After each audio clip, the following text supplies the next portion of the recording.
बिस्मिल्लाहिर्रहमानिर्रहीम, अस्सलामुअलैकुम, सुबह खैर। आप देख रहे हैं एक्सप्रेसो, मैं हूं हिनाद और मैं हूं अली अनीक सैयद। उम्मीद आप खैर आफियत से होंगे। और जनाब, हमारा हफ्ता जो गुजर रहा है वो पाकिस्तान के लिए बहुत ही ज़बरदस्त किस्म का हफ्ता साबित हो रहा है, जिसमें पाकिस्तान के लिए मुख्तलिफ प्लेटफॉर्म, मुख्तलिफ दरवाजे मुसलसल खुलते चले जा रहे हैं और पाकिस्तान उभर के इस तरह से सामने आ रहा है जिस तरह माजी में नहीं दिखाई दिया है। बहुत मुस्तहकम, बहुत मजबूत, जिस पर हम तफसीली बात करेंगे। हमारे माहिर भी हमारे साथ होंगे। लेकिन इस वक्त तमाम तर जो नजरें हैं वो मरकूज हैं क्रिकेट की जानिब, एशिया कप की जानिब और पाकिस्तानी टीम की कारकर्दगी की जानिब।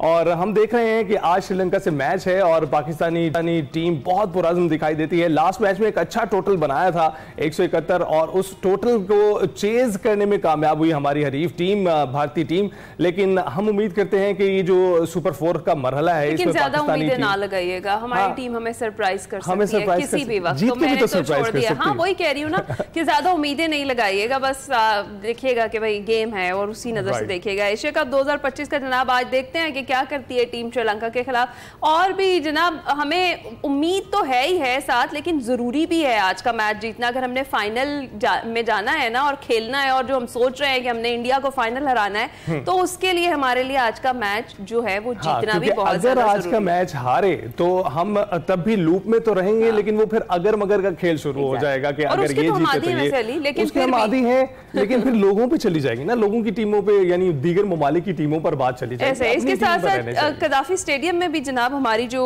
विमेंस टीम है वो जनूबी अफ्रीका से वनडे मैचेस की सीरीज खेल रही है। तो मेहमान टीम ने जी टॉस जीतकर पहले बैटिंग का फैसला किया था और वो मौसर साबित नहीं हुआ उनके लिए। प्रोटीज की पूरी टीम सिर्फ 115 रन पर ढेर हो गई और नशरा सिंधु ने तबाहकुन बॉलिंग का मुजाहरा किया। 6 खिलाड़ियों को उन्होंने पवेलियन की राह दिखाई और साथ ही वनडे क्रिकेट में 100 विकेटें हासिल करने वाली तीसरी पाकिस्तानी क्रिकेटर भी वो बन गई हैं। कौमी टीम ने 116 रन का हदफ सिर्फ 4 विकेटों पर 31वें ओवर में पूरा कर लिया। और सिद्रा अमीन 50 रन पर नॉट आउट रही हैं, जबकि निशा सिंधु को शानदार कारकर्दगी पर प्लेयर ऑफ द मैच भी करार दिया गया, उसका अवार्ड भी दिया गया। चेयरमैन पीसीबी मोहसिन नकवी ने दोनों टीमों से मुलाकात की। वनडे सीरीज जीतने पर जनूबी अफ्रीका के कप्तान को ट्रॉफी भी दी। मोहसिन नकवी ने मुसलसल 2 सेंचुरी बनाने पर सिद्रा अमीन के लिए 20 लाख रुपए इनाम का ऐलान भी किया है। तो ये कारकर्दगी थी हमारी वुमेन टीम की। और अब बैनुल-अक़वामी सतह पर जो इस वक्त मुसलसल डेवलपमेंट्स हो रही हैं उस पर बात करते हैं।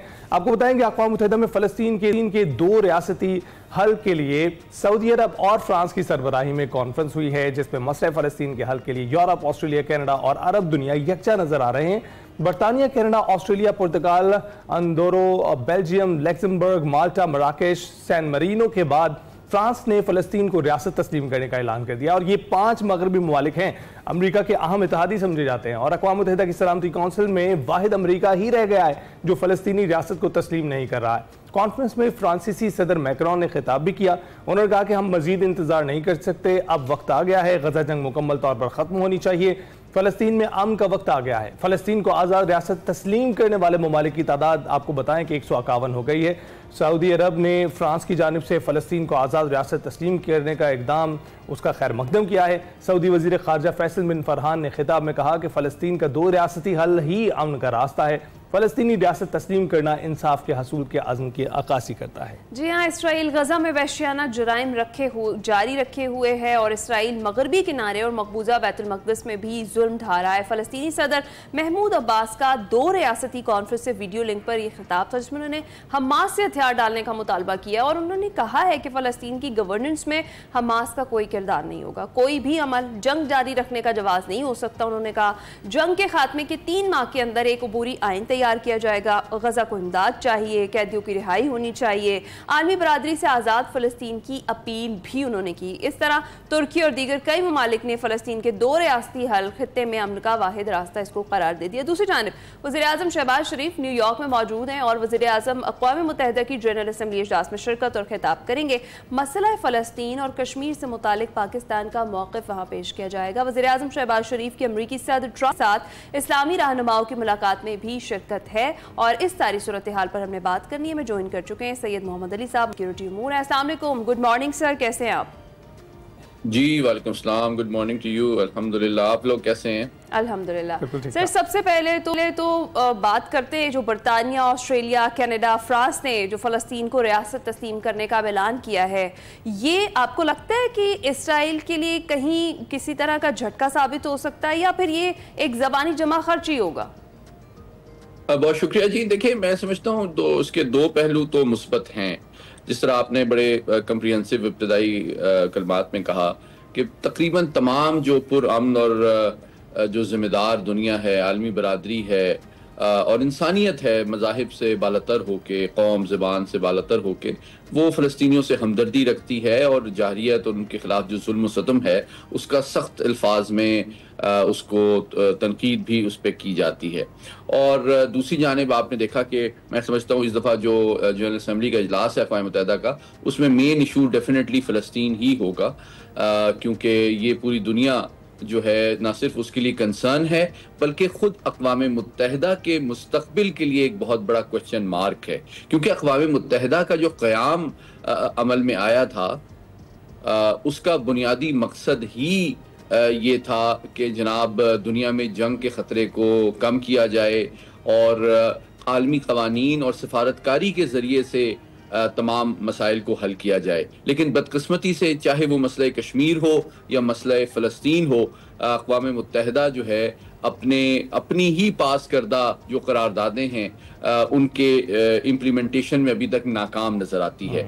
अलबत्ता पाकिस्तान की जो इसमें सफारतकारी है वो बहुत इंपॉर्टेंट है। आपने देखा कि पूरी दुनिया जो है इसका एहतराम भी करती है कि उसने हर दफ़ा, जिस तरह हमारे बानी पाकिस्तान ने कहा था कि दुनिया में कहीं भी जुल्म होता है तो पाकिस्तान उसके लिए आवाज़ उठाता है और हमेशा मजलूम की सपोर्ट करता है, और चाहे दुनिया की बड़ी ताकतें हों वो हमेशा उसूली आलमी कानून और सफारती और पुरअमन ज़राए से तमाम मसाइल को हल करने पर जोर देता है।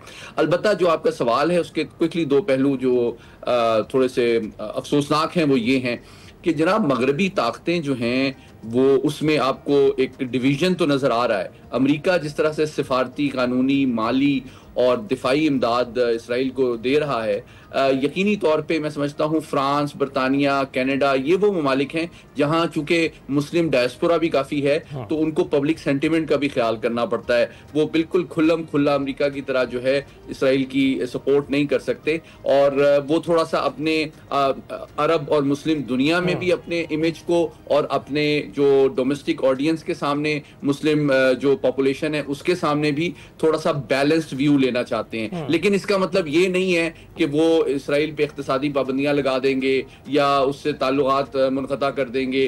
तो ये असल में जो जिसको अंग्रेजी में कहते हैं वॉकिंग द टॉक, सबूत इस बात का ये है आपके खुलूस का, जो भी मुल्क उस पर तनकीद कर रहा है, तशवीश कर रहा है कि क्या वो अपने माशी, सिफारती और दिफाई रवाबित इसराइल से मुनक़ता करना चाहता है या नहीं। बिल्कुल। और ये बताइएगा मोहम्मद अली साहब, ये भी जानना चाहेंगे आपसे कि अक़वाम मुत्तहिदा का जो किरदार है उसको डिमिनिश करते हुए दिखाई दिए माजी में हमें सदर ट्रंप, और अब आपको लगता है कि जब मगरबी ममालिक, मिडल ईस्ट और उसके साथ साथ एशिया के ममालिक सारे इकट्ठे होकर, यकजा होकर, यक ज़बान होकर अक़वाम मुत्तहिदा में एक आवाज़ बुलंद कर रहे हैं, तो उसका प्रेशर अमाउंट कर रहा है, कुछ प्रेशर में क्रैक करते हुए दिखाई दे रहे हैं, क्योंकि एक ही रियासत है जो इस वक्त फ़लस्तीन को तस्लीम नहीं कर रही और वो अमरीका ही है। देखिए, इसमें कोई शक नहीं है कि सदर ट्रंप की जो स्टेट क्राफ्ट है, जो उमूर सल्तनत को चलाना है, वो बिल्कुल मुख्तलिफ और गैर रवायती है।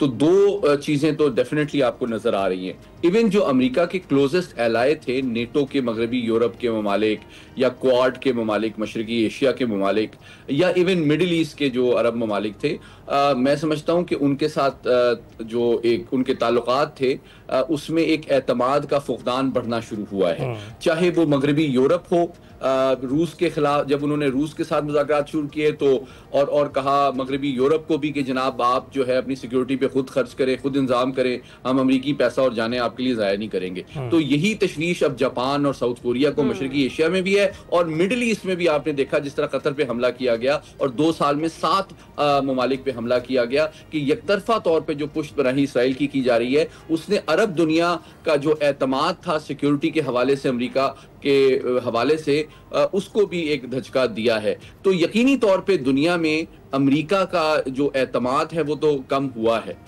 इसमें तो कोई शक नहीं है। इसलिए ये ममालिक मिलकर ऐसी अरेंजमेंट्स करना चाह रहे हैं जिसमें पाकिस्तान, सऊदी अरब का भी जो एग्रीमेंट है उसी कॉन्टेक्स्ट में देखना चाहिए कि पाकिस्तान के ऊपर उनका जो एतमाद है वो दुनिया के किसी भी और मुल्क के मुकाबले में अल्हम्दुलिल्लाह ज़्यादा है, और यकीनी तौर पे इस बात का सबूत है कि पाकिस्तान की क़ुव्वत बाजू, सलाहियत और जो पॉलिसी है वो इंतहाई पुरअमन और जिम्मेदाराना रही है। बिल्कुल सही।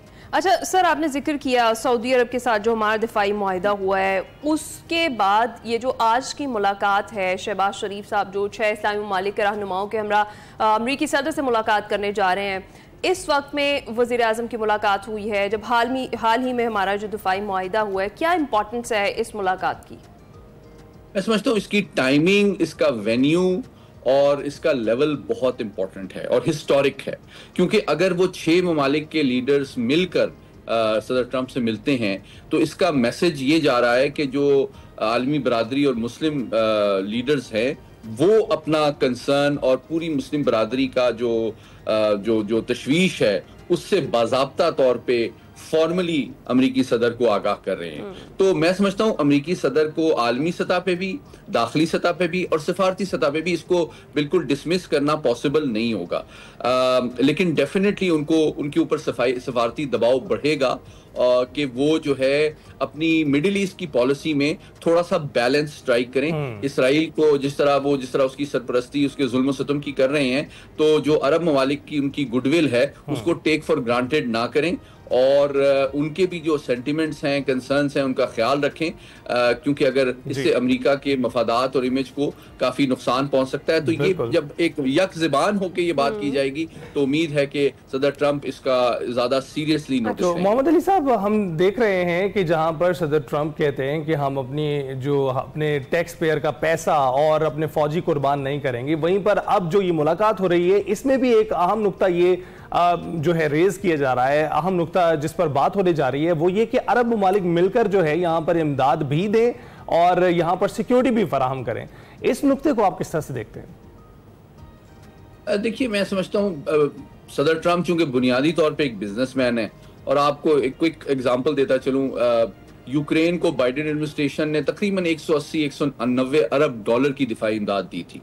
जब सदर ट्रंप इख्तिदार में आए तो उन्होंने कहा भाई ये जो हमने खर्चा किया आपके ऊपर, इसके पैसे आप पूरे करें, हमें वापस करें। रेयर अर्थ मिनरल्स के सूरत में और चीज़ों की सूरत में, अपने मादनी वसाइल की सूरत में हमें वापस करें। तो बात यह कि वो बिजनेसमैन है, वो चाहे भारत हो, चाहे रूस हो, चीन हो, बरतानिया हो, वो समझते हैं कि जो भी तिजारती रवासिम हैं उसका फ़ायदा अमरीकी इंडस्ट्री और अमरीकी शहरी को होना चाहिए। हम दूसरे को इमदाद शिमदाद देना जो है अब बंद कर चुके हैं। तो ये इस कॉन्टेक्स्ट में बात हो रही है कि अगर अमन की तरफ मसले फ़लस्तीन में पेशरफ्त होती भी है और वहाँ पे रिहेबिलिटेशन और रिकंस्ट्रक्शन भी होती है तो इसकी कीमत जो है वो अरब दुनिया को अदा करनी चाहिए। और इसराइल ने यहाँ पर जो किया है वो उसको कौन रोकेगा, उसको कौन लगाम डालेगा? आपके सवाल का एक छोटा और गैर जज्बाती जवाब ये है कि अगर आप पिछले 78 साल की तारीख देखें तो अमरीकी कांग्रेस के रिकॉर्ड के मुताबिक 300 अरब डॉलर, जो दुनिया में सबसे ज्यादा बड़ी इमदाद जो है वो इसराइल को अमेरिका ने दी है। टॉप 10 ममालिक में पाकिस्तान नहीं आता है, टॉप 10 ममालिक में नंबर 1 पे इसराइल है। 300 अरब डॉलर की इमदाद दी गई, जिसमें से 220 अरब डॉलर फौजी इमदाद है, जबकि अरब ममालिक को 9/11 के बाद से 200 अरब डॉलर का असलहा बेचा है। अच्छा, इसका मतलब क्या है कि अमेरिका जो है वो कमा रहा है असलहा फरोख्त करके अरब ममालिक से और खर्च कर रहा है इमदाद की सूरत में इसराइल पे। तो आपकी तरजीहात बिल्कुल वाज़े होनी चाहिए। बिल्कुल ठीक, तो बिल्कुल। अच्छा मोहम्मद अली साहब, जो जरा हम बात कर लेते हैं जिस तरीके से अभी वज़ीर आज़म ने हाल ही में भारत को दावत दी थी मुज़ाकरात की, इसको आप कैसे देखते हैं? क्योंकि इस वक्त जब पाकिस्तान की आलमी सतह पर पोजीशन काफ़ी स्ट्रॉन्ग है और जो मई में हुआ उस एपिसोड के बाद, तो आपको क्या लगता है कि इन दोनों ममालिक को किसी सालिसी की ज़रूरत है या दोनों मिलकर बात कर लें? देखिए, मैं समझता हूँ भारत की जो चाबुक दस्ती और हिकमत अमली रही है वो ये रही है कि जब आलमी ताकतें, आलमी बरादरी, आलमी इदारे ये कहते हैं कि कश्मीर को पुरअमन ज़राए से हल करें, तो वो कहते हैं इस बात को, इस प्रेशर को डिफ्यूज और डाइवर्ट करने के लिए कहते हैं कि ये तो पाकिस्तान और भारत का आपस का मामला है, आप बीच में ना पड़े। लेकिन जब हम बायलैटरल लेवल पे बात करने की कोशिश करते हैं तो वो कहते हैं ये तो हमारा इंटरनल मामला है, हम तो अपने आइन के मुताबिक कश्मीर को अपना हिस्सा बना चुके हैं, बल्कि आपके कश्मीर के हवाले से हमें मसला है। तो वो बड़े बड़े तरीके से इस बात को झुटलाना चाहते हैं, अवॉइड करना चाहते हैं। लेकिन अल्हम्दुलिल्लाह मई के जो इबरतनाक शिकस्त हुई है उसके नतीजे में दुनिया में उनकी हकीकत भी सामने आई है, उनका स्टेटस भी कम हो गया है और उनके असर रसूख और एतमाद में को बहुत नुकसान और धचका पहुंचा है। तो मैं समझता हूँ पाकिस्तान के लिए बड़ा इंपॉर्टेंट है कि इस वक्त को अपनी पावर को, अपने इन्फ्लुएंस को, अपने गुडविल को पूरी दुनिया के हवाले से इस्तेमाल करे कि पूरी दुनिया की जो जिम्मेदार अमन पसंद कौमें और मुल्क और इदारे हैं उनकी मदद से भारत को मजबूर किया जाए कि वो अपनी 1948 की अक़वाम मुत्तहिदा के हवाले से जो कमिटमेंट है इस्तिस्वाब राय की वो पूरी करे और पुरअमन अंदाज में देरपा सोल्यूशन की तरफ जाए। बिल्कुल ठीक। मोहम्मद अली साहब बहुत बहुत शुक्रिया हमसे गुफ्तगू करने के लिए और तालीम जो सूरत हाल है अक़वाम मुत्तहिदा में जो बातचीत चल रही है, जिन मौज़ूआत पर बात हो रही है और जिन मुद्दों को उठाया जा रहा है उस पर आपने तबसरा किया। हम ब्रेक के बाद हाजिर होंगे। वेलकम बैक टू एक्सप्रेसो जी। अब कुछ बात कर लेते हैं माहौलियाती तब्दीलियों की, माहौलियाती तब्दीलियों और सैलाब से मुतासरा इलाकों की। स्पेशली ज़मीन अब बहुत ज़्यादा तेज़ी से जो ये माहौलियाती तब्दीली है इसके दौर से गुजर रही है और जो आलमी दर्जा हरारत है उसमें इजाफा हो रहा है, जिसकी वजह से हम अगर देखें तो ज़राअत बहुत ज़्यादा मुतासर हो रही है। फसलों की पैदावार में हर साल हमें वाज़े कमी दिखाई दे रही है। पाकिस्तान की अगर बात करें तो पाकिस्तान में बड़े पैमाने पर अब ये जो हालिया सैलाब है इससे तबाही फैलाई है, जहाँ ये जो कुदरती आफात से निपटने की जो मुल्क की अहलियत है उस पर भी बहुत सारे सवाल उठाए गए। वहीं हुकाम माहौलियाती तब्दीलियों को भी सूरत हाल के बदतरीन इसकी शक्ल जो है वो करार दे रहे हैं, इसकी रीजन करार दे रहे हैं। 2022 के तबाहकुन सैलाब की अगर बात करें तो उसने मईशत को तकरीबन 30 अरब डॉलर का नुकसान पहुंचाया था और जो GDP के 7 से 8% के बराबर था। इस बार भी मईशत को जीरो ग्रोथ तक गिरने का खतरा है जब तक दीगर शोबे गैर मामूली बहाली नहीं दिखाएं।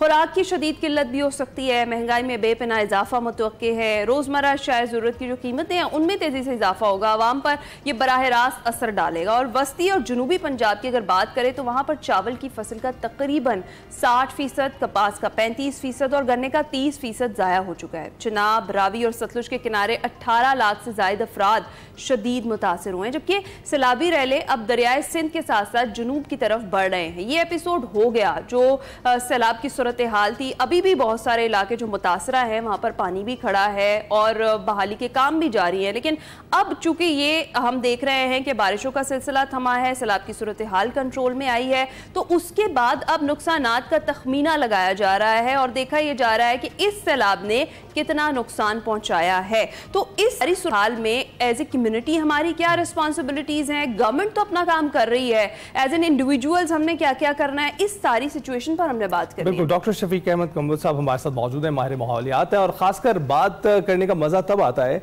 जब खास दिलचस्पी रखता हो सामने आपका जो गेस्ट है। तो thank you very much for joining us. Doctor साहब कैसे हैं आप? अल्लाह का शुक्र है अली, आप ठीक हैं? उम्मीद बिल्कुल ठीक ठाक। एक तो हमारे उस्ताद मोहतरम है, दोनों के स्टूडियो से मौजूद है, तो एक उनका प्रेशर अलग है हमारे ऊपर हमने उनसे इस पर बात करनी है। लेकिन सबसे ज़्यादा ज़रूरी है कि जो आपका इल्म है वो दूसरों तक पहुंचाया जाए। डॉक्टर साहब, इस वक्त जो मॉनसून है वो अपनी तबाहकारियाँ करके तो गुजर चुका है और जो सैलाबी रैले हैं वो अपने इख्तिताम की जानिब बढ़ रहे हैं, लेकिन इसके बाद क्या है, व्हाट नेक्स्ट? क्योंकि हम देख रहे हैं कि हर सीजन में कोई ना कोई तब्दीली आ रही है और मुसलसल एनवायरमेंटल चेंजेस जो हैं हमारे लिए चैलेंज बने हुए हैं। जी अली और हिना, पहले तो आप दोनों का मैं शुक्रिया अदा करता हूं कि आपने मुझे अपने इतने ज़बरदस्त प्रोग्राम में इनवाइट किया है। देखें, एक एपिसोड तो ख़त्म हो रही है, साथ ही पाकिस्तान में चूँकि मीडिया भी इसकी कवरेज ज़रा एपिसोडिक फ्रेमिंग के साथ करता है ऐसे इवेंट्स की कि एपिसोड ख़त्म हो गया तो मीडिया भी खामोश, कम्यूनिटी भी खामोश और हुकूमत पर प्रेशर भी ख़त्म। हमारे यहाँ अपकमिंग अब एक और episode within very few days which is again connected to this climate change and environmental degradation in this part of the world is smog आने वाली है। हमें उसको भी जहन में रख के अभी से उसके लिए तैयारियां करनी हैं। तो गवर्नमेंट पे भी प्रेशर होना चाहिए, कम्युनिटी को भी अवेयर होना चाहिए अपने रोल के बारे में और साथ ही साथ मीडिया जो है उसको भी लोगों में शऊर बेदार करने के हवाले से अपना किरदार अदा करना चाहिए। तो ये बड़ा इंपॉर्टेंट है। बट एक चीज़ जो मैं यहाँ पे मेंशन करना ज़रूरी समझूंगा कि जितनी देर तक हम में से हर कोई अपने अपने हिस्से की जिम्मेदारी नहीं उठाएगा, ये जो आफात हैं इनसे हम नहीं निमट सकेंगे। ये आफात आने की बुनियादी वजह इंसान ही है।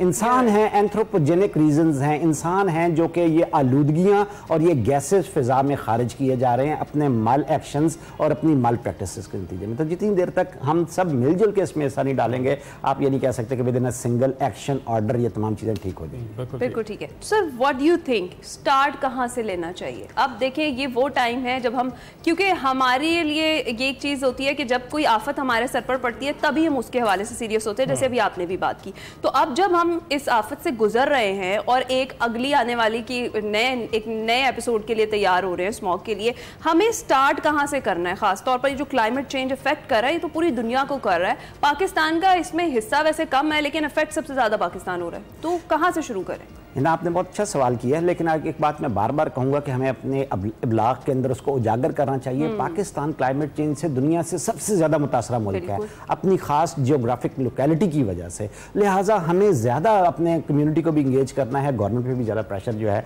वो हमने रखना है। अगरचे हुकूमत के बहुत सारे इनिशिएटिव्स, चूँकि अभी नए नया ये क्राइसिस आ रहा है तो हर एक के अंदर इस हवाले से जो है जिम्मेदारी का एहसास आहिस्ता आहिस्ता पैदा हो रहा है और हर कोई अपना रोल प्ले करने की तरफ जा रहा है। सबसे पहले तो मैंने कहा है जो चीज़ बेस लाइन है वो ये है कि हमने अपनी एमिशंस, अखराज वो कंट्रोल करना है, ग्रीन हाउस गैसेस का और पोल्यूटेंट्स का।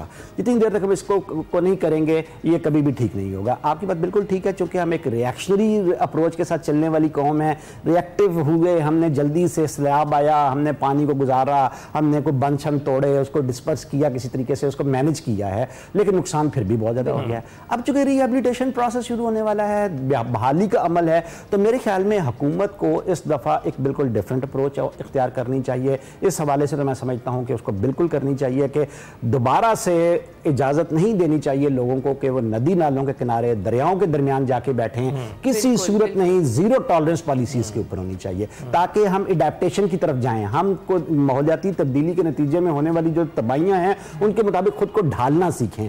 साथ ही साथ ये अब हुकूमत का काम है, मैं आप नहीं कर सकते। साथ ही साथ जो हुकूमत को बड़ा जरूरी काम ये करना है कि हमें अपना फोरकास्टिंग सिस्टम अच्छा करें ताकि हम इस तरह की आफात को बहुत वक्त से पहले हम जो है जो महकमे हैं इनको मजीद मजबूत करना चाहिए। हमारे मेट ऑफिस है, NDMA है और ये सूबाई सतह पर भी मौजूद है। लेकिन आप क्या देखते हैं इस वक्त हुकूमत कहाँ खड़ी है? इन चीज़ों को समझने की सलाहियत कितनी है उसकी, और जो इम्प्लीमेंटेशन किया जा रहा है ऑन ग्राउंड वो क्या किया जा रहा है, उसको किस तरह से लेके चल रही है? अच्छा, अभी चूंकि नए नए हम इन क्राइसिस में आ रहे हैं तो कुछ दोनों साइड पे अंडरस्टैंडिंग हुकूमती सतह पे, एक्सपर्ट्स की सतह पे वो जनरेट हो रहा है। मसलन अब मैं देख रहा हूँ स्मॉग एक चूंकि यहाँ बड़ा फ्रीक्वेंट एवरी ईयर एक बड़ा ग्रेव सी सिचुएशन क्रिएट कर देता है। यहाँ पे तो हुकूमत को भी एहसास हो रहा है, वो अब कुछ कंप्लायंस के लिए हमें पाबंद कर रही है कि हम अपनी गाड़ियों से एमिशंस जो धुआं निकलता है उसको कंट्रोल करें। लेकिन मैं समझता हूँ हुकूमत का इसमें भी अभी ज़रूरत है।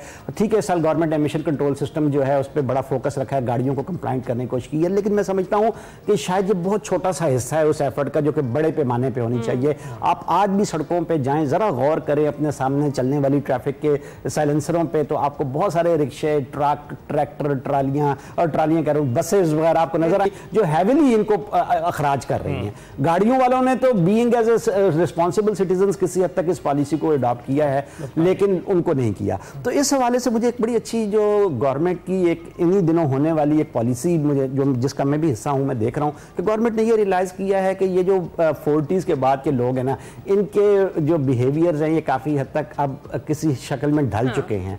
तो अब गवर्नमेंट ने भी एक अच्छा ये स्टेप किया है कि स्कूलों से जो है बच्चों को उनको माहौल की ओनरशिप देने के प्रोग्राम्स लेके आ रही है। ये अब वो टॉप टू डाउन की बजाय चाह रही है कि बॉटम टू अप लोगों को सिखाया जाए। बच्चों को स्कूलों में एक्स्ट्रा करिकुलर एक्टिविटीज के जरिए से एक बड़ा अच्छा प्रोग्राम गवर्नमेंट लेके आ रही है, GSCP ग्रीन सर्टिफिकेशन प्रोग्राम, जिसमें बच्चों को स्कूलों में 41 डिफरेंट एक्शंस के जरिए से माहौल सिखाया जाएगा। इस माहौल में कैसे रहना है और इसके मुताबिक खुद को कैसे ढालना है। मैं उसमें एक छोटी सी एक्टिविटी की आपको मिसाल दूंगा। अभी मैं आते हुए उसी के लिए कुछ कम्युनिकेशन तरतीब दे रहा था तो मेरे जहन में थी, मैंने कहा आज के शो में हम अपने जो देखने वाले हैं उनको भी थोड़ा सा उस पर गाइड करें और बच्चों को वो हम सिखाएंगे। और वो मैंने यूरोप में खुद भी बहुत ऑब्जर्व की while living over there doing my PhD कि वहाँ पे वो कहते हैं कि एक बड़ी सोर्स ट्रांसपोर्ट और इंडस्ट्री के बाद ग्रीन हाउस गैसेज और पोल्यूटेंट्स की, वो हैं आपके पास वेस्ट।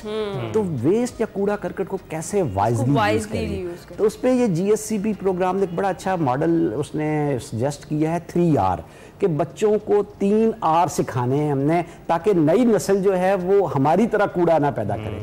ठीक है, कूड़े से बहुत ज़्यादा methane, nitrous oxide, even carbon dioxide जो बड़ी खौफनाक ग्रीन हाउस गैसेज हैं, और उसमें से बड़ी मिकदार में पोल्यूटेंट्स खारिज होते हैं जो कि हवा की आलूदगी का बायस बनते हैं। तो R में सबसे पहले उन्होंने कहा रिड्यूस, हमें रिड्यूस करना है। हम पिछली जो मेरी जनरेशन है खुसूसन, हम नए हमने जो है ना बहुत बड़ी मिकदार में टेलीविज़न चैनल्स भी और बड़ी मिकदार में खुराक और दूसरे जो कंज्यूमर सोसाइटी पिछले 30-40 सालों में इवाल्व हुई है। एडवर्टाइजिंग ने हमें चीज़ें ज़्यादा इस्तेमाल कर रही हैं, फिर पैसा भी हमारी नस्ल ने देखा, हमसे जो बड़े थे शायद उनके पास इतने पैसे भी नहीं थे, तो इवेंचुअली वो सादगी में रहे। हमारे पास जब पैसा आया तो फिर हमें समझ नहीं आई हम कैसे खर्च करें। ऊपर से टेलीविज़न चैनल्स आए, अखबारात, एडवर्टाइजिंग कैंपेन्स के जरिए से हम बड़े पैमाने पे कंज्यूमरिज्म की तरफ गए हैं। अब उसमें हमने वेस्ट करना बहुत शुरू किया है। खाने को शादियों पे अब देखें किस तरह हम ज़ाया करते हैं, वैसे घर में ज़्यादा हम खाना बनाते हैं, ज़ाया कर देते हैं। तो ये रिड्यूस, इसी तरह से हम कपड़े खरीदते हैं, हम घरों में जाके देखें तो वार्डरोब्स भरे हुए हैं, देहातों में जाए और ख़वातीन ने पेटियाँ भरी हुई हैं। बेटी का जहेज तैयार 30 साल पहले ही शुरू होना हो गया, अभी बेटी शायद दुनिया में आने का प्लानिंग हो रही है और उसके जहेज जोड़ना शुरू कर दिया। ये कंज्यूमर रिड्यूस करना है हमें अपनी। सेकंड जो हमने ये करना है कि हमने रीयूज़ करें। ये मेरा अपना ज़ाती एक्सपीरियंस था। मैं जर्मनी गया तो मैं आपको अब तक मैं अभी पहले साल के बाद ही मेरी वाइफ स्कूल में गई और जर्मन स्कूल था, तो हमारे जो सूबे के वज़ीर आला थे उनकी वाइफ ने मेरी वाइफ के से पूछा कि आपका बेटा अगली क्लास में चला गया तो उसके जो कपड़े हैं वो आप हमें दे देंगे। हम हैरान रह गए, ये कैसी बात करी। हमने कहा शायद कोई और रीज़न क्या है। उन्होंने बताया कि जर्मनी में कल्चर है कि आपके बेटे के कपड़े अब छोटे हो गए, वो तो नहीं पहनेगा, तो मेरा बेटा वो पहन लेगा जो कि आपके बेटे क्लास में जाने वाला है। यानी आपने रीयूज़ करना है चीज़ों को, हम रीयूज की तरफ आते ही नहीं है। और तीसरी चीज रिसाइकल। घरों में कूड़े करकट के अंदर आप जो है सब जो सिंगल यूज प्लास्टिक्स हैं इनको बिल्कुल बाहर ना जाने दें। जितने टिन पैक्स हैं, जितनी प्लास्टिक की चीजें हैं, जितना आपका पास और इस तरह की वेस्ट है जिसको आप रिसाइकल करने के लिए यूज कर सकते हैं। उसके लिए भी कुछ प्रोजेक्ट्स जैसे पंजाब गवर्नमेंट ने शुरू किए हैं, वो भी काफी हाईलाइट हो रहे हैं, खासतौर पर ये वेस्ट को वाइजली मैनेज करने के लिए। कुछ बॉटल्स के लिए कुछ मशीन्स जो हैं वो बहुत सारी जगहों पर लगाई जा रही है। तो ये अच्छे इनिशिएटिव्स हैं जिसमें डेफिनेटली गवर्नमेंट तो अपना काम कर रही है, हमें भी अपना काम अपनी जगह पर रहते हुए करना है। सर बहुत बहुत शुक्रिया। डॉक्टर शफीक अहमद कम्बो साहब हमारे साथ मौजूद थे। खासतौर हम बात कर रहे थे जो माहौलियाती तब्दीलियां हैं जिससे पाकिस्तान बहुत ज़्यादा मुतासिर हो रहा है, ऐसे में हमारी क्या रिस्पॉन्सिबिलिटी बनती है। गवर्नमेंट तो अपना काम कर रही है, हम किस हद तक रिस्पॉन्सिबल है अपने माहौल को खुद से आलूदा करने में, इस पर हमने बात की। अभी हम जाएंगे ब्रेक पर। Welcome back. दुनिया भर में आज इशारों की ज़बान का आलमी दिन मनाया जा रहा है। इशारों की ज़बान का पहली मर्तबा 18वीं सदी में फ्रांस में इस्तेमाल हुआ था। एक अंदाजे के मुताबिक दुनिया भर में 7 करोड़ से ज़ायद अफराद समात और गोयाई से महरूम हैं और इनमें से ज़्यादातर तादाद तरक्की पजीर ममालिक की हैं। मजमूई तौर पर ये अफराद 300 से ज़ायद मुख्तलिफ इशारों की ज़बानें इस्तेमाल करते हैं, जिस पर आज हमने बात करनी है। हमारी sign language expert Shazia Anwar साहिबा हमारे साथ स्टूडियोज़ में मौजूद हैं। शाजिया साहिबा, थैंक यू वेरी मच हमें ज्वाइन करने के लिए। कैसी हैं आप? बिल्कुल ठीक हूँ, thank you for inviting me. सबसे पहले तो शाजिया साहिबा, जिस तरह से ये साइन लैंग्वेज मनाया जा रहा है दुनिया भर में, इस हवाले से पाकिस्तान में खुसूसी तौर पर अगर हम बात करें तो कितना काम हो रहा है? पाकिस्तान के अंदर अगर हम देखें तो लास्ट जो 5 to 10 ईयर्स थे उसमें इतनी अवेयरनेस नहीं थी, इतना भी काम नहीं हो रहा था। बट अब तकरीबन 2018 से लेके 25 तक इसके ऊपर बहुत ज़्यादा काम हो चुका है। तो शाजिया साहब, आपको लगता है कि वक्त के साथ साथ कुछ रिड्यूस हो रही है लोगों की तवज्जो यहाँ पर आने वाले इस इल्म को हासिल करने वाले लोगों की? नो रिड्यूस नहीं हो रही बल्कि इंक्रीज हो रही है। इसकी अवेयरनेस इतनी ज़्यादा स्प्रेड हो गई है और इनकी एक्सेसिबिलिटी एंड इनकी इंक्लूजन के ऊपर बहुत ज़्यादा वर्क हो रहा है। डिफरेंट ऑर्गेनाइजेशंस काम कर रही हैं। बिल्कुल ठीक है। और जिस तरीके से अभी हम जिक्र भी कर रहे थे, दुनिया भर में करीबन 70 मिलियन से ज़ायद लोग जो हैं वो साइन लैंग्वेज यूज़ करते हैं। पाकिस्तान में तकरीबन 2,40,000 अफराद हैं जो इससे जो महरूम हैं और वो फिर साइन लैंग्वेज का यूज़ करते हैं। इस हवाले से कौन सी ऐसी बेसिक ट्रेनिंग्स हैं जो देनी पड़ती हैं जो ज़रूरी हैं? इसके लिए ये है कि हम पाकिस्तान के अंदर PSL Pakistan sign language use करते हैं और अभी उसकी कोई ऐसी यूनिवर्सल फॉर्म नहीं है, कोई स्टैंडर्डाइजेशन नहीं, उसके ऊपर काम नहीं हुआ लेकिन डिफरेंट NGOs, डिफरेंट ऑर्गेनाइजेशन इसके लिए कोई ऑनलाइन ट्रेनिंग प्रोग्राम जो है वो ऑर्गेनाइज करते हैं। इसके लिए बहुत सारे रिसोर्सेज अवेलेबल हैं ऑनलाइन, जिसके थ्रू आप ये लैंग्वेज को लर्न कर सकते हैं। शाजी साहब, एक और चीज़ की जो लैंग्वेजेस होती हैं, जो आम लैंग्वेजेस भी होती हैं, वो इवॉल्व करती रहती हैं और उसमें नए लफ्ज़ों का जो है वो इश्तराक होता रहता है, शामिल होते रहते हैं, नए लफ्ज़ उभरते रहते हैं। तो साइन लैंग्वेज में भी ऐसा कुछ होता है? ऑब्वियसली इसमें भी होता है, क्योंकि ये बिल्कुल ऐसे है जैसे एक स्पोकन लैंग्वेज होती है। साइन लैंग्वेज भी बाकी लैंग्वेजेस की तरह एक लैंग्वेज है, बट ये कि ये एक विजुअल लैंग्वेज है। इसके अंदर भी बहुत ज़्यादा मतलब ये किसी भी लैंग्वेज से इसको ड्राइव नहीं किया गया। इसकी अपनी ग्रामर, अपने कॉन्टेक्स्ट, अपने सिंटेक्स है। तो जो रीजन वाइज मुख्तलिफ होती हैं लैंग्वेजेस और डायलेक्ट डिफरेंट होते हैं और एक्सेंट्स डिफरेंट होते हैं, यहाँ पर साइन लैंग्वेज में आपको क्या नज़र आता है कि वो रीजन वाइज भी तब्दीलियाँ होती हैं उसमें? Region wise, district wise, city wise, country wise बहुत ज़्यादा वेरिएशन है। इसीलिए मैंने स्टार्ट में बोला कि इसकी कोई यूनिवर्सल फॉर्म नहीं है पाकिस्तान के अंदर। तो अभी इसकी स्टैंडर्डाइजेशन के ऊपर काम हो रहा है, रीजनल वेरिएशंस जो रीजनल डायलेक्ट्स हैं उसके ऊपर अब, क्योंकि जैसे जैसे अवेयरनेस बढ़ती है वैसे वैसे इस पर काम भी हो रहा है। अच्छा, सबसे पहले शादी साहिबा, बहुत सारे पेरेंट्स जो हैं वो एक्सेप्ट ही नहीं कर पाते कि उनके बच्चा जो है वो क़ुव्वत गोयाई या समाज से महरूम है, और जब एक्सेप्टेंस नहीं होती तो उस पर शुरू से फिर काम नहीं होता। तो अवेयरनेस फैलाना कितना ज़्यादा इम्पॉर्टेंट है, ख़ास तौर पर आजकल, कि अगर कोई बच्चा ऐसा है जो शुरू से कुछ मतलब पता चल रहा है कि वो नहीं बोल रहा टाइम पे, क्या वो नहीं रिस्पॉन्स दे रहा आपको जब आप उससे बात कर रहे हैं, तो उसके लिए ख़ास तौर पर ताकि उसे ये लैंग्वेज सिखाई जाए और ताकि वो तालीम से एटलीस्ट महरूम ना रह सके और वो अपनी स्टडीज़ को कंटिन्यू करे। ऐसे ही अभी भी बहुत सारे रूरल एरियाज़ के अंदर जो सबसे बड़ा चैलेंज इस कम्युनिटी को फेस करना पड़ता है, एक्चुअली उनकी फैमिली एक्सेप्टेंस नहीं है। पेरेंट्स एक्सेप्ट ही नहीं करते कि उनका बच्चा विद डिसेबिलिटी है। बच्चे की एज 7, 8, 9 ईयर्स हो जाती है और एक फैमिली के अंदर जो है वो कॉमन मिथ्स हैं कि इनके दादा भी जो है ना वो बहुत लेट बोलना शुरू हुए, वेट करते हैं कि फैमिली हिस्ट्री है, और इस चक्कर में डायग्नोसिस ही नहीं हो पाते, असेसमेंट बहुत लेट होती है। तो अगर डायग्नोसिस पहले हो जाए तो इसे रोका जा सकता है, ओवरकम किया जा सकता है। अच्छा, तो इसके लिए मैं ये आपसे जानना चाहूँगी कि आपने अपने इस जर्नी का आगाज़ किस तरह से किया? आपको कब लगा कि साइन लैंग्वेज एक्सपर्ट आप बन सकती हैं, आप सीख सकती हैं? कोई आपकी लाइफ में ऐसा इंसिडेंट, या फिर वैसे ही आपकी इन बच्चों के साथ एफिलिएशन थी और फिर आप इस तरफ आई? एफिलिएशन तो नहीं मैं कह सकती, क्योंकि मेरा एक जर्नल एजुकेशन की तरफ ज़्यादा इंटरेक्ट था और मुझे था कि मुझे टीचर बनना है। अच्छा। और जब मैं टीचिंग लाइन में आई तो मेरे एक टीचर ने मुझे गाइड किया कि आपकी जो नेचर है, मुझे ऐसा लगता है कि आपको अपनी फील्ड चेंज कर लेनी चाहिए। तो उन्होंने मुझे गाइड किया कि नहीं, आप स्पेशल एजुकेशन को ज्वाइन करें और वहाँ जाए। और जैसे ही मैंने उस फील्ड में जाके उनको देखा, एक एक्सपोजर जो है वो मुझे मिला, और तब मुझे लगा कि आई थिंक मेरे टीचर ने मुझे सही गाइड किया है। बिल्कुल। और आपने देखा कि इसका स्कोप भी मौजूद है? बहुत ज़्यादा इसका स्कोप, मैंने बताया कि with the passage of time इतनी ज़्यादा अवेयरनेस आ गई है। अब वो कम्युनिटी जो हेयरिंग हम लोग हैं, बहुत ज़्यादा जो है ना वो कह लें कि उनका इंटरेस्ट इतना बन गया हुआ कि वो चाहते हैं कि हमें ये लैंग्वेज सीखनी है, ताकि वो जो एक ब्रिज का रोल प्ले कर सके। कम्युनिकेशन जो बहुत बड़ा चैलेंज है इस कम्युनिटी का, तो वो उसको ठीक है। अभी चूँकि शाजी साहिबा हमने ब्रेक, तो हम चाहेंगे कि आप जो है वो खुद ब्रेक लें और अपनी साइन लैंग्वेज में, और फिर हम ब्रेक पर जाते हैं।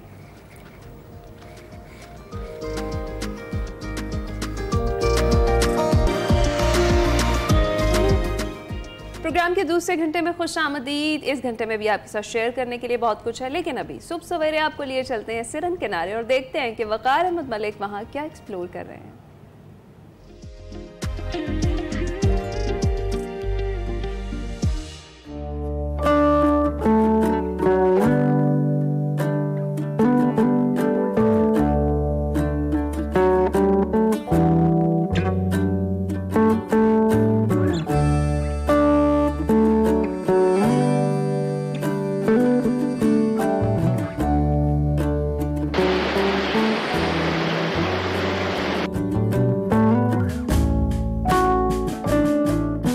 अस्सलाम वालेकुम, मैं हूं वकार अहमद और आप देख रहे हैं सुबह सवेरे सिरन किनारे।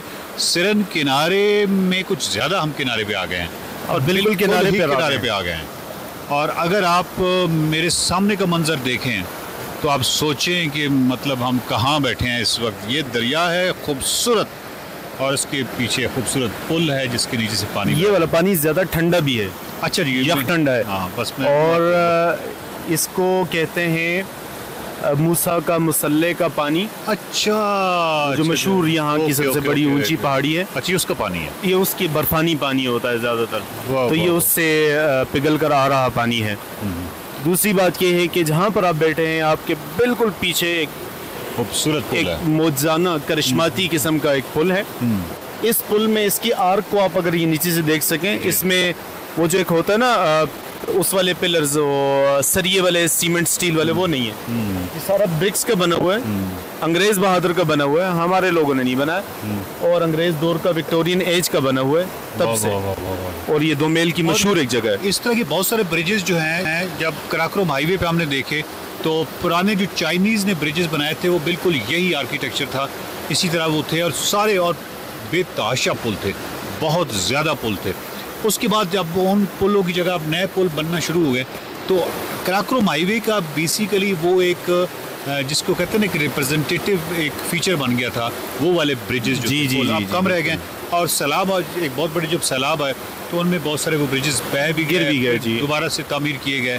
लेकिन वो जो ये आर्किटेक्चर जो KKH को सपोर्ट करता था वो फिर बाद में उसने नहीं किया। ये शायद उसकी महारतें ज़रूरत नहीं थी तो लोग उसमें अब इतने ज़्यादा माहिर रहे नहीं पहले, और अदरवाइज कुछ था नहीं, नई टेक्नोलॉजी नहीं थी। ऐसे ही ऐसे ही कुछ इंजीनियर्स बता सकते हैं, लेकिन ये ज़रूर है कि शायद हमारे जहनों में पुल की ये वाली जो शेप है वो इसलिए भी है क्योंकि ड्राइंग में या मुख्तलिफ विजुअल्स में, या पुल जब हमारे जहन में आता है तो कुछ इस तरह का आता है, इसी तरह जो खूबसूरती बनी होती है और इस तरह का वो इस तरह आता है। तो शायद हमें ये ज़्यादा अच्छा लगता है। हम हैं इस वक्त दुमेल में, और दुमेल जो है बहुत खूबसूरत जगह है, ठंडक है, पानी से जो ठंडक आ रही है, मूसा का मुसल्ला के पानी है, और उसके बाद बहुत ज़बरदस्त जगह है।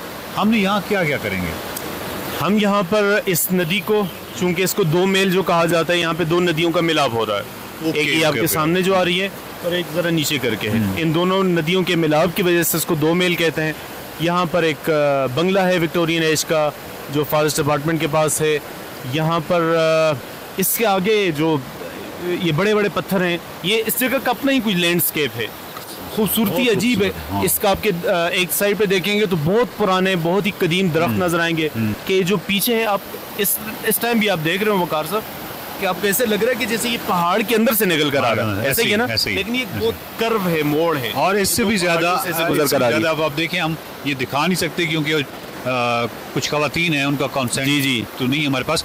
लेकिन ये है, मैं आपको बता रहा हूँ, एक रनिंग कमेंट्री कर लेता हूँ। एक अम्मा बैठी हुई हैं और अम्मा जो हैं वो शायद ये दरिया क्रॉस करने से इनकारी हैं। उनका बेटा है या कोई मर्द है जो कह रहे हैं, अम्मा को कोई कॉन्फिडेंस दे रहा है कि नहीं आप आ जाएं।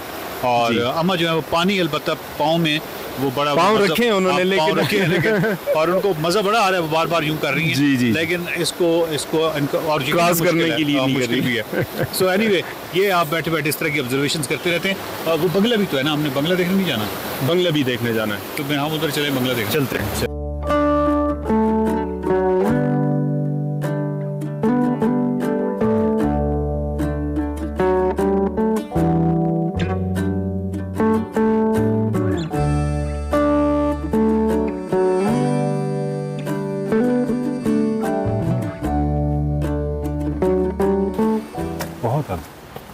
ये उनकी जो कंस्ट्रक्शन का एक आइडिया होता था इस हिली एरिया के लिए, चादर छत, जस्ती चादर की छत, लकड़ी की दीवारें या लकड़ी का उसका आर्किटेक्चर, और ये इसके जो जिग-जैग है ऊपर नीचे, और अंदर से आप ये खास आप देख सकते हैं कि इस तरह इन्होंने खिड़कियां बाहर निकाली हुई बिल्डिंग से अलग करके। ये है भी उसी दौर का है, पाकिस्तान बनने से पहले का है, मौजूद है।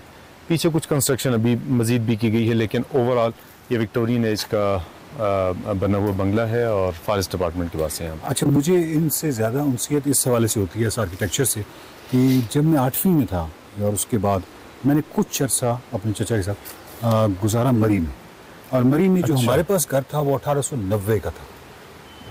और इस तरह मुख्तलिफ घर थे वहाँ पे जो कि पुराने घर थे। जी जी जी। अब फिर ये नॉस्टैल्जिक हो जाता है कि भाई आप चचा वो इदारे में काम करते थे, ठीक तो है, हम उनके पास गए तो वो मतलब सारे वो पुरानी इमारतें मौजूद। वो पूरा आर्किटेक्चर जो है वो मुझे बड़ा फैसिनेट करता है। तो आप जरा इसका इस साइड पे देखिए क्या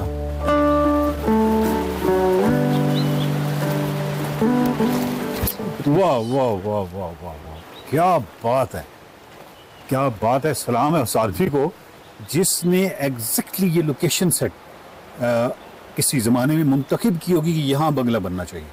वकार भाई जो आपने भी जुमला कहा ना, ये आपको इस एरिया में, चूंकि यहाँ पे सिर्फ ये वादी नहीं है, वादी कागान भी है, दूसरी वादी कोंश भी है। एक मिनट सॉरी, वो गधे के ऊपर देखिएगा, गधे के ऊपर क्या, हाँ, गधे के ऊपर बेशक जूम करके देखिए, बहुत ही खूबसूरत चीज़ आ रही है।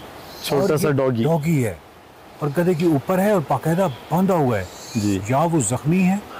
नहीं, वो पैक होता है ना ताकि वो सर्दी गर्मी और उसको ये कुत्ते को उसके ऊपर क्यों बांधा हुआ है? छोटा है बच्चा है। अच्छा अच्छा अच्छा, हाँ, बहुत लंबा सफर है, छोटा है, बच्चा है, खुद से न बैठ सकता है, चल सकता है, तो उसको ऐसा। अब मुझे बात बताया, मैंने जो आपको टोका तो कुछ गलत तो नहीं टोका? मतलब नहीं, मंजर और ये चीज एकदम मुझे। आप अपनी बात को जारी रखिए। मैं ये अर्ज करना चाह रहा था कि आपने कहा कि उस बंदे को सलाम जिसने ये जगह मुंतखब की है, इस एरिया में, इसकी पहाड़ियों पे, ट्रैक्स पे जब भी आप चलते हैं तो आपको गोरी का बंगला, ये 2 महल वाला बंगला, आगे कुंड बंगले में बंगला, शहीद बंगला, ये बहुत सारी जगह हैं जिनको जो इसी तरह के बंगलों की वजह से मशहूर है। और वो लाइक हम लोगों के लिए वो रेफरेंस तो वो है हम लोगों के लिए ओवरऑल, लेकिन जब आप जाते हैं तो उस जगह का लैंडस्केप देखकर आप अकल दंग रह जाती है। यहाँ तो ये 2 महल है, 2 महल, 2 नदियां हैं, एक वो हम आगे जाएंगे मंडा गुच्छा और जच्छा की तरफ से आती है, ये उस तरफ की पहाड़ी का है, और एक है सिरन का ही एक दूसरा हिस्सा, आगे जाकर ये दोनों मिल जाते हैं। वो यहाँ पर एक आपके दाएं से और एक आपके बाएं से आ रही है, आगे दोनों जाकर मिलती है, ये उनके दरमियान में वाक़या है। अच्छा, एक और चीज़ ये है कि ये 2 तरह की जो इमारतें हैं आर्किटेक्चर में, वो हमेशा बहुत खूबसूरत जगहों पे, या मैं कहूँगा कि 3 तरह की चीज़ें, 3 तरह की जगह। खानकाहें, आप जब गिलगित बल्तिस्तान जाते हैं, खानकाहों का जो लोकेशन है वो हमेशा इसी तरह होती है, बहुत आला। बुद्धिज़्म की जो इस तरह की जगह हैं, अच्छा, वहाँ इबादतगाह हैं, वो भी इसी तरह है। और मंदिर, यानी ये जितनी साल्ट रेंज है, इसमें जितने मंदिर आप देखें तो आपको देखेंगे कि एक बड़ा स्केल होगा पहाड़ों का। जी। और वो यकीनन उसकी वजह यही होगी कि जो लोग वो इर्तिकाज़ वगैरह करना चाहते हैं सारा, तो उसके लिए वो जगह जो थी, हमें फिर ये होता है कि जब 2000 साल पहले जब ये जगह मुंतखब की गई होगी, उस वक्त ये जगह क्या होगी? बिल्कुल उस वक्त जब इसके पास से रोड नहीं गुजर रही, किसी तरह का शोर शराबा नहीं हो रहा, म्यूजिक सिर्फ एक ही है, मौसीकी पानी की और हवाओं की सनसनाहट और सरसराहट, और ये खामोशी और तारीकी और दूरी। आपने खानकाहों को जोड़ा, मैं अर्ज करना चाहूँगा, खानकाहें और मंदिर और बुद्ध की जगह, ये सारी इर्तिकाज़ और अपने अंदर झांकने की के साथ जुड़ी हुई चीज़ें हैं, और इसके लिए इर्तिकाज़ और वो चाहिए होता है शायद इस वजह से। गोरा तो खैर पत्नी इर्तिकाज़ नहीं करना चाहता होगा, वो तो एक नेचुरल ब्यूटी के चक्कर में उसने भी जगह, लेकिन बहुत अच्छी उसने मुंतखब की। आप भी अपनी ज़रा तख़य्युल में लाएं, ये बंगला, ये लान, ये तमाम, यहाँ पे वो निकर पहने हुए गोरे घोड़े और घोड़ों पर आते में और इस तरह की चीज़ें, और फिर वो पूरा जो एक सेट आपको फिल्म में नज़र आता है, उसको ज़रा यहाँ पे विजुलाइज करके देखे ना, एक मकामी आदमी की नज़र से। एक मकामी आदमी की नज़र से तो मैं नहीं देखना चाहता, फिर मुझे बहुत गुस्सा आएगा।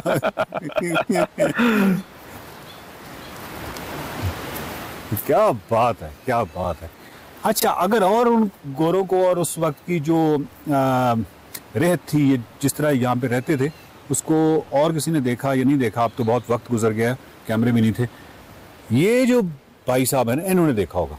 हाँ जी, है ना, ये पुराने हैं बहुत। हाँ जी, इन्होंने ज़रूर देखा होगा, और ये हमारी बातों पे शायद कुछ हंस भी रहे हों कि ये जो अपनी तख़य्युल की ताकत से जो कुछ विजुलाइज करने की कोशिश कर रहे हैं, इससे कितना कुछ मुख्तलिफ था। कुछ मानों में हो सकता है ना, किसी भी ये भी मुख्तलिफ हो सकता है, लाइक जो डिटेल्स आपने बताई, हो सकता है वो हुई ना हो, ठंडा हो, क्योंकि यहाँ पे बर्फबारी भी होती है, और ये भी हो सकता है कि हो वैसा ही, और हो सकता है कि जिस गोरी की यहाँ पे पोस्टिंग हो वो बड़ा इनाइड होता होगी, यार ये मुझे किस दर्रे के अंदर फेंक दिया।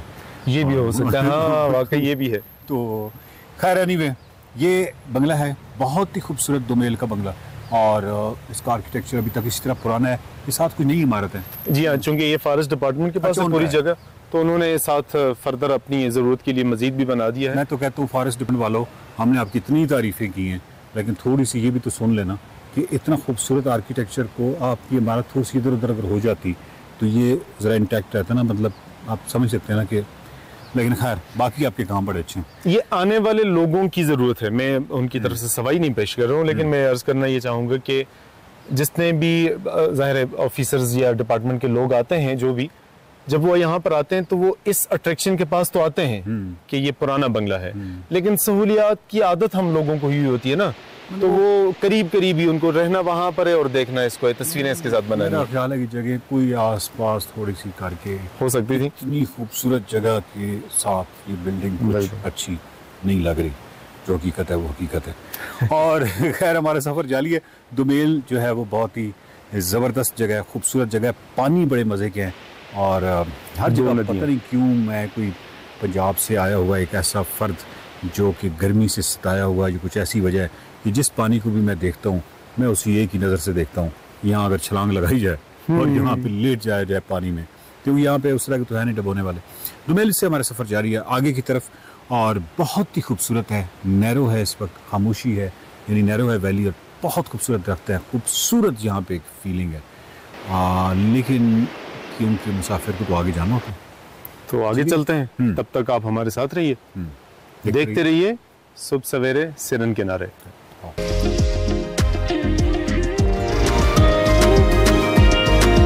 इस आवाज को सुनकर, इस वीडियो को देखकर आपको पता चल ही गया होगा कि हमारे साथ आज एक्सप्रेसो में कौन मौजूद है। एक्सप्रेसो में हमारे साथ एक बहुत प्यारी सी मेहमान मौजूद हैं, जिन्होंने ना सिर्फ सोशल मीडिया पर अपनी सलाहियतों का लोहा मनवाया है, बल्कि अपनी मुनफरिद अंदाज की वीडियोस के जरिए लाखों दिल भी जीत लिए। जी हाँ, हम बात कर रहे हैं समरा शहजादी की। उनकी वीडियोस इस वक्त हर जगह वायरल हैं, और दिलचस्प बात यह है कि हमारे शोबिस के बड़े बड़े स्टार्स भी उनकी वीडियोस पर लिपसिंग और अदाकारी के जो दाद हैं वो दिखा रहे हैं। और चाहे वो माहिरा खान हो या दीगर नामवर फनकार, सभी समरा के स्टाइल से मुतासिर हो चुके हैं। समरा ने बहुत ही थोड़े अरसे में अपनी मेहनत, एतमाद और चटपटे और मज़ा से भरपूर कंटेंट के जरिए ये साबित किया है कि अगर नीयत पक्की हो तो डिजिटल दुनिया में अपनी पहचान बनाना बिल्कुल भी नामुमकिन नहीं है। मजीद समरा हमारे साथ ही मौजूद है, उनसे बात करते हैं। बिल्कुल समरा, थैंक यू वेरी मच हमें ज्वाइन के लिए। कैसी हैं आप? अल्हम्दुलिल्लाह बिल्कुल ठीक, आप सुनाएं? जज़ाकल्लाह। अच्छा, आपकी जो वीडियोस वायरल हो रही हैं वो तो ज़बरदस्त हैं, और आपने सोचा कब कि माहिरा खान पर भी वीडियो बनाई जा सकती है और हमारे जो हमसाया मुल्क के स्टार्स हैं उन पर भी वीडियो बनाई जा सकती है? सोचा तो कभी भी नहीं था। मतलब मुझे वो लोग बहुत ज्यादा पसंद है, बहुत ज्यादा, मतलब उनकी वीडियोस वगैरह वो लोग की ना सब कुछ मुझे बहुत ज्यादा पसंद है। तो मुझे ना कमेंट था आया कि आप same to same Mahira Khan लगती है, तो मैंने बोला अरे वाह, इतना प्यारा सा कमेंट किया है। मैंने बोला इस पे वीडियो बनाना तो लाजमी बनता है। फिर जैसे काफी एक्ट्रेस वगैरह जो मुझे पसंद है ना, सभी उनके कमेंट्स आ रहे थे। मैंने बोला इतने प्यारे प्यारे कमेंट लोग करते हैं, इनका जवाब देना तो लाजमी बनता है। जस्ट वो कमेंट पे मैंने वीडियो बनाई थी, और वो इतना लोगों को पसंद आ गई ना, बस लोगों की मोहब्बत उस पे लोगों ने दिखाई ना, इस वजह से वो इतनी वायरल चली गई। आपका अंदाज है इतना मुनफरिद है कि हर कोई आपको पसंद करने पर मजबूर है। अच्छा समरा, मुझे बताएं कि सबसे पहली वीडियो कौन सी आपने बनाई थी और जो आपने अपलोड की, और उसके बाद फिर जब आप सुबह उठी और आपने देखा कि ये क्या हो गया? सबसे पहले तो ऐश्वर्या राय एंड नेहा कक्कड़ वाली वीडियो ना वो बहुत ज्यादा वायरल चली गई थी। उसके बाद ना ये माहिरा खान का वो आया ना कमेंट के माहिरा खान जैसी लगती हो। मैंने बोला अरे वाह, ये तो बहुत ही प्यारा कमेंट है। तो आप कैसा फील कर रही हैं जब माहिरा खान ने ही आपके वॉइस ओवर के ऊपर लिप सिंक किया है? मुझे इतना प्यारा लगा, मैं इतना खुशी से पागल हो गई थी। मैंने बोला मतलब जो मैं चाहती थी ना, इतना प्यारा से वीडियो मेरे सामने आ गया, मैं तो पागल हो गई देख के। मैंने रिपोस्ट किया उसको, अपनी अकाउंट पे लगाया सब जगह, और उनको भी मतलब मैसेज किया। इतना प्यारा से उन्होंने रिप्लाई किया इस स्टोरी में, मुझे इतना ज्यादा अच्छा फील हुआ ना। मैंने बोला वाह यार, मतलब मैं तो खुशी से अभी तक मेरे को ना इतनी खुशी हो रही है ना, सोच नहीं सकता कोई। क्या खूबसूरत तरीके से आप पॉजिटिविटी जो है वो बिखेर रही हैं। You're a beacon of positivity. कैसे आपके अंदर ये इसकी वजह क्या है? आप इतनी पॉजिटिव क्यों है चीजों को लेकर? पॉजिटिव की वजह ये है, मतलब जो भी चीज होती है ना, वो हर चीज अल्लाह की मर्जी से होती है, तो हम उस चीज को बदल नहीं सकते। तो मैं जो हो रहा होता है ना, मैं सब अल्लाह की मर्जी पे छोड़ देती हूँ। मैं कहती हूँ जो हो गया खैर है, अल्लाह पे छोड़ दो।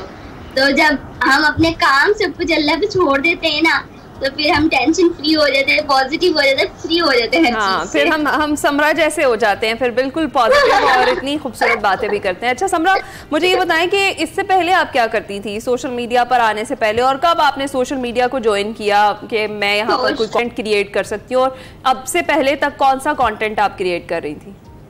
इससे पहले मैं जॉब करती हूँ, मतलब फुल टाइम मेरी जॉब होती है। ये मेरा थोड़ा सा शौक है ना, तो उसको मैं जॉब से आके कंटिन्यू करती हूँ, मतलब साइड में। अब मैं इस तरफ बहुत ज्यादा ध्यान दे रही हूँ। पहले मेरा पूरा टाइम जॉब में जाता था, अभी भी जॉब करती हूँ, लेकिन कभी कभी लीव लेनी पड़ जाती है इन सब अब तो जॉब पर भी काफी मकबूल होंगी आप, आपके कोलीग जेलस होते होंगे कि समरा तो मशहूर हो गई। बिल्कुल बिल्कुल, सब जानते हैं, अल्हम्दुलिल्लाह, सबको पता है कि घर वालों का क्या रिएक्शन था जब वीडियो वायरल हुई और आपने इस तरह का कंटेंट बनाया? तो फैमिली का क्या रिएक्शन था?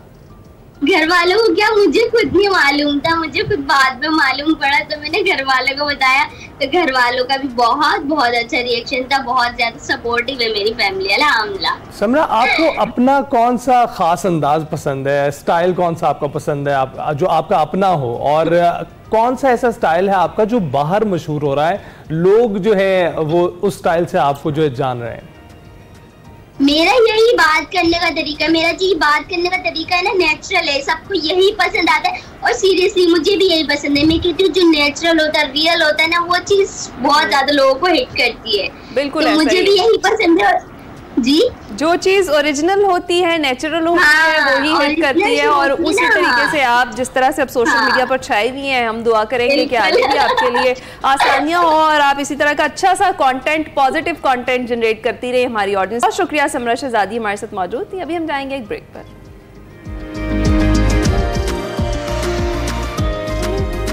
Welcome back. शो के आगाज में हमने जिक्र किया था कि तमाम तर जो क्रिकेट शायकीन हैं उनकी एशिया कप पर नजरें मरकूज हैं, और एशिया कप की बात करें तो सुपर 4 मरहला जारी है। हाई वोल्टेज टाकरे में भारत ने पाकिस्तान को 6 विकेटों से शिकस्त दी, और भारत ने पाकिस्तान की तरफ से मिलने वाला 172 रन का जो हदफ था 4 विकेटों के नुकसान पर बआसानी 19वें ओवर में ही पूरा कर लिया था। ताहम दुनिया क्रिकेट के बड़े टाकरे में रिवायती हरीफों के दरमियान टेंशन उरूज पर रही। हारिस रऊफ और भारतीय ओपनर शुभमन गिल, अभिषेक शर्मा में तल्ख जुमलों का तबादला हुआ। पाकिस्तान मैच तो हार गया, मगर हारिस रऊफ और साहबजादा फरहान ने भारतीयों को करारा जवाब दिया। फील्डिंग करते हुए भारतीय तमाशाइयों ने हारिस रऊफ की ट्रोलिंग की, जिस पर फास्ट बॉलर ने 6-0 का इशारा करके जवाबी वार किया।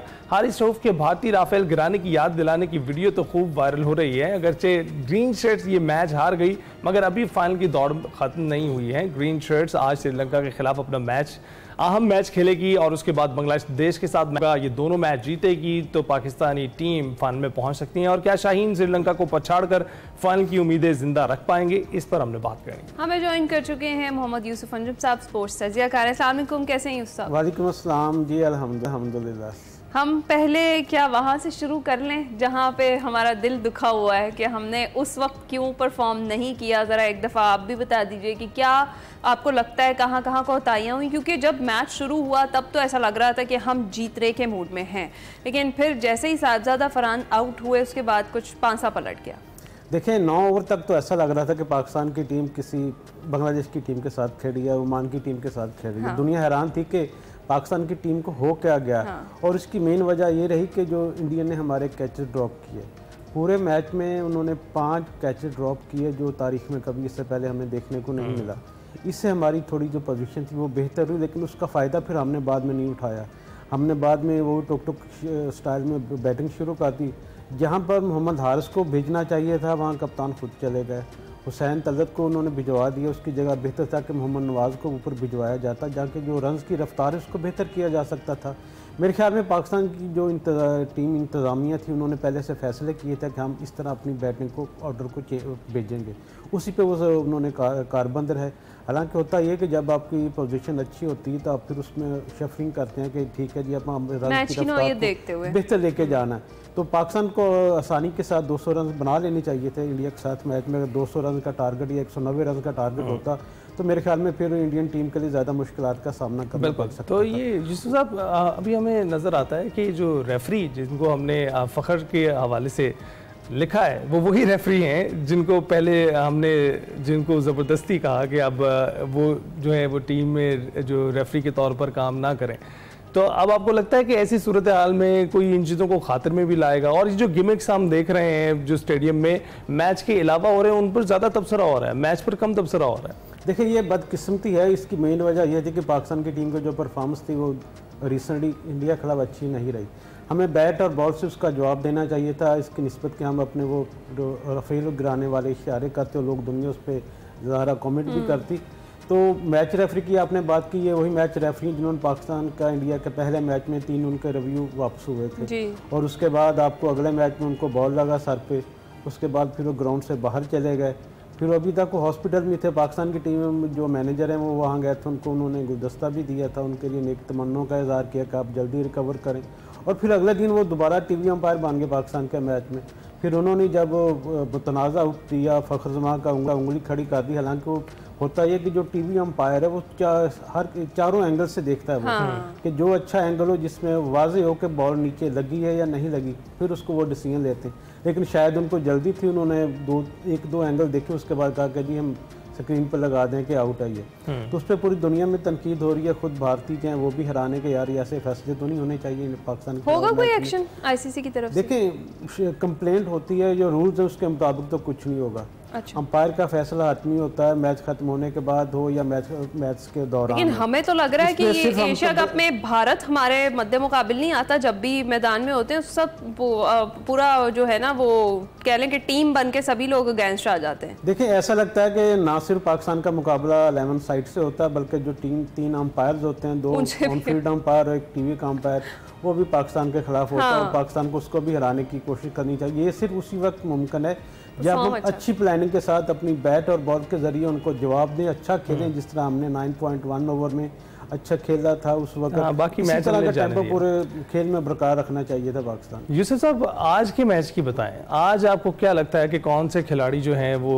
रिसोर्सफुल रहेंगे? और आज होने क्या वाला है, क्या एक्सपेक्टेशन हम रखें? हम तो पूरे जो है ना वो कह रहे हैं कि उम्मीद लगा के बैठे हैं, पर उम्मीद है कि आज का मैच हम जीत जाएंगे। लेकिन फैक्ट्स एंड फिगर्स देखते हुए पहले हम क्या अबू धाबी में खेल चुके हैं, खिलाड़ी पे तकिया करें। हाँ देखें ना, दिल की तसल्ली के लिए हम ये कह सकते हैं कि हम भी मैच हारे थे इंडिया के साथ, हम मैच हार कर खेलेंगे मैदान में।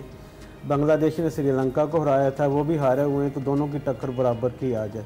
लेकिन थोड़ा सा एडवांटेज जो श्रीलंका को है कि उन्होंने अबू धाबी में 2 मैचेस खेले रखे हैं, अफगानिस्तान के खिलाफ और बांग्लादेश के खिलाफ, और उन्होंने वहाँ पर 171 4 विकेटों पर चेस भी किया हुआ है। जबकि हम कल वहाँ पर पहुँचे हैं होटल में, रात को सोए हैं, आज उठेंगे जाएंगे आराम से, 1 घंटे का वार्म अप होगा, फिर हम खेलने के लिए तैयार हो जाएंगे। तो इसका डिसएडवांटेज पाकिस्तान टीम को हो सकता है क्योंकि कंडीशंस हम फेमिलियर नहीं हैं और थोड़ी सी जो बैटिंग है वो श्रीलंका की हमसे बेहतर है, वो रिलायबल है। उनका जो शर्मा है, इसके साथ जो कोशल मेंडस है वो अच्छी फॉर्म में है और उनके जो सरंगा है वो स्पिनर, वो पाकिस्तान के लिए हमेशा खतरे की अलामत बने हैं। तो हमें अच्छी की उम्मीद रखनी चाहिए और पाकिस्तान को अगर हम फाइनल में देखना चाहते हैं तो आज का मैच कितने परसेंट चांसेस हैं आपके ख्याल में? देखिए 50-50 मैच है, हम बतौर पाकिस्तानी तो उम्मीद दुआ भी करेंगे कि पाकिस्तान की टीम जीते, लेकिन ऑन ग्राउंड 50-50 चांसेस हैं। दोनों टीमें हम पल्ला है और इसमें इस किस्म के मैचेस में हमें कम से कम गलतियों के साथ और ये देखना होगा कि फील्डिंग हम अच्छी करें, क्योंकि फील्डिंग बड़ा रोल आजकल को पता के प्ले करती है। तो ये बताएं कि इस तसलसल में फाइनल में किस तरह से पहुंचेगी पाकिस्तान की टीम? अगर आज का मैच खुदा न खास्ता हार जाते हैं, आज का मैच क्या सूरत हाल बने? पहली तो बात ये कि हमें आज का मैच जीतना चाहिए, फिर हमें आस लगानी चाहिए कि हम फाइनल में पहुंचेंगे। अच्छा, अगर अल्लाह ना करे कि आज का मैच हार जाता, फिर हमारा मैच होगा बांग्लादेश के साथ 25 तारीख को, ठीक है, और वो दुबई में होगा। तो उससे पहले एक मैच होगा बांग्लादेश और श्रीलंका अपना इंडिया का भी, तो वो हमारा जो मैच होगा हमारे लिए सेमीफाइनल की हैसियत रखेगा। लेकिन उस सूरत में कि जबकि हमारा जो नेट रन रेट वो खासा बेहतर हो और ये भी हम दुआ करें कि इंडिया भी बांग्लादेश से हार जाए। और मेरे ख्याल में इंडिया पूरी कोशिश करेगा कि पाकिस्तान फाइनल में इस बार ना आए और मुश्किल में वो तमाम वसाइल भी इस्तेमाल करेगा, उसको जो सहूलतकारी हासिल है आईसीसी की जानिब से अंपायर्स की, उसके भी मदद यकीनी तौर पर। अच्छा, कुछ खबरें ये भी आ रही हैं कि जो भारतीय कैप्टन उन्होंने टूर्नामेंट जीतने की सूरत में मोहसिन नकवी साहब से ट्रॉफी लेने से इनकार कर दिया। देखिए ये तो प्री मैच्योर बातें हैं कि हम फाइनल में नहीं खेलेंगे, ये सिर्फ वो पाकिस्तान की दुश्मनी की बातें हो रही हैं। मोहसिन नकवी से उनको जो इख्तलाफात है, वो कहते हैं अगर जीत जाते हैं तो ट्रॉफी हम उनसे नहीं लेंगे। उनकी वजह से पाकिस्तान को जंग भी जीता मोहसिन नकवी की और उनकी दूसरे जो फेलोज की वजह से, तो इसलिए वो थोड़े खाइफ हैं। नेशनल क्रिकेट काउंसिल के सदर भी हैं, हर बार वो इंडिया को टफ टाइम देने की कोशिश करते हैं, तो ये नाराजगी तो उनकी बनती है, लेकिन ऐसा होगा नहीं। पहले डिसाइड तो हो जाए कि जीत भी रहे फाइनल में जाएंगे, यानी बहुत हो सकता है हम कोई सरप्राइज दे दें। बहुत उजलत में दिखाया, हम सरप्राइजेस देने के माहिर हैं। तो यूसुफ साहब, कोई सरप्राइज आपको लग रहा है कि आज के मैच में या आने वाले वक्त में पाकिस्तानी टीम सलाहियत रखती है? देखिए आज के मैच में पाकिस्तान को 2 तब्दीलियां तो लाजमी तौर पर करनी चाहिए। एक तो हसन नवाज की वापसी होनी चाहिए, हुसैन तलत की जगह, और फिर मेरे ख्याल में अब मौका है कि शाहीन को रेस्ट करवाकर वसीम जूनियर को खिलाया जाए, क्योंकि शाहीन में हमारे मेन बॉलर हैं लेकिन वो परफॉर्म नहीं कर पा रहे, और अभी तक सिर्फ उन्होंने 1 खिलाड़ी किया, 2 को आउट। वैसे परफॉर्म तो कर रहे हैं बल्ले के साथ कर रहे हैं, लेकिन मैं बॉलिंग की जरूरत है उनके परफॉर्मेंस करने की। तो किसी नई स्ट्रेटजी के साथ आपके ख्याल में मैदान में उतरना चाहिए आज? देखें, श्रीलंका को हराने के लिए थोड़ा सा हमें अपना जो गलतियां हमने की इंडिया के खिलाफ उसको थोड़ा बेहतर करना पड़ेगा, हमें ऑल आउट जाना पड़ेगा। हमारे पास अब गलती की गुंजाइश कोई नहीं है कि जी ठीक है हमें ये मैच हार जाएंगे तो अगला हम जीत लेंगे, ये चीज़ें खत्म हो जाएंगी। हुसैन तलत को देख रहे हैं आज खेलते हुए? हुसैन तलत को अब यकीनी तौर पर इस मैच में तो उनको होना नहीं चाहिए, क्योंकि जिस किस्म की वो क्रिकेट खेलते हैं उनको जहाँ खिलाना चाहिए था वहाँ हमने खिलाया नहीं है, और जहाँ हसन नवाज को खिलाना था इंडिया खिलाओ इस पिच पर, अगर वो हसन नवाज आप देखेंगे हुसैन तलत की जगह वहाँ पर उनको भेजा जाता, वो टीम का हिस्सा होते, तो पावर हीटर हमारे पूरी टीम में एक ही पावर हीटर है, वो हसन नवाज है। और जो हमारे सबसे अच्छे बेस्ट स्पिनर हैं, जिनको माइक हैसन ने भी कहा पर दुनिया के बेहतरीन लेफ्ट आर्म स्पिनर है, वो मोहम्मद नवाज है। हमने इंडिया के अगेंस्ट उनसे बॉलिंग ही नहीं करवाई, और जो हमारा पावर हिटर्स को हमने टीम में शामिल नहीं किया, तो हमें थोड़ा अपने कॉम्बिनेशन को बेहतर करना पड़ेगा। ओपनिंग पेयर पे ठीक है, फ़खर जमान के साथ साहबजादा फरहान वो सबसे बेस्ट है, उसके बाद मेरे ख्याल में मोहम्मद हारिस को लेना चाहिए। अगर पाकिस्तान का जो ओपनिंग पेयर है वो आपको 50+ रन का पार्टनरशिप देता तो उसके बाद फिर हारिस का बनता आना। बिल्कुल ठीक है, बहुत बहुत शुक्रिया यूसुफ साहब, हमसे गुफ्तगू की आपने, और पाकिस्तान क्रिकेट टीम की जो जर्नी है एशिया कप में वो हम शेयर कर रहे थे, और उम्मीद करते हैं कि पाकिस्तानी क्रिकेट टीम बेहतरीन कारकर्दगी दिखाएगी, अपनी गलतियों से सीखेगी और वो गलतियां दोहराएगी नहीं, और जो जो वहां करने गया है वो करेगा। लेकिन इसके साथ साथ एक और खुशखबरी शेयर करते हैं ना? आप शेयर करें। मालदीव में होने वाली कॉमनवेल्थ की हम बात कर रहे हैं। कॉमनवेल्थ बीच बॉल चैंपियनशिप के फाइनल में इवेंट की नाकाबिले शिकस्त टीम पाकिस्तान ने श्रीलंका को 2-0 से ज़ेर किया, और पाकिस्तान ने फैसला कुन मैच 28-12 और 26-18 के मार्जिन से जीता।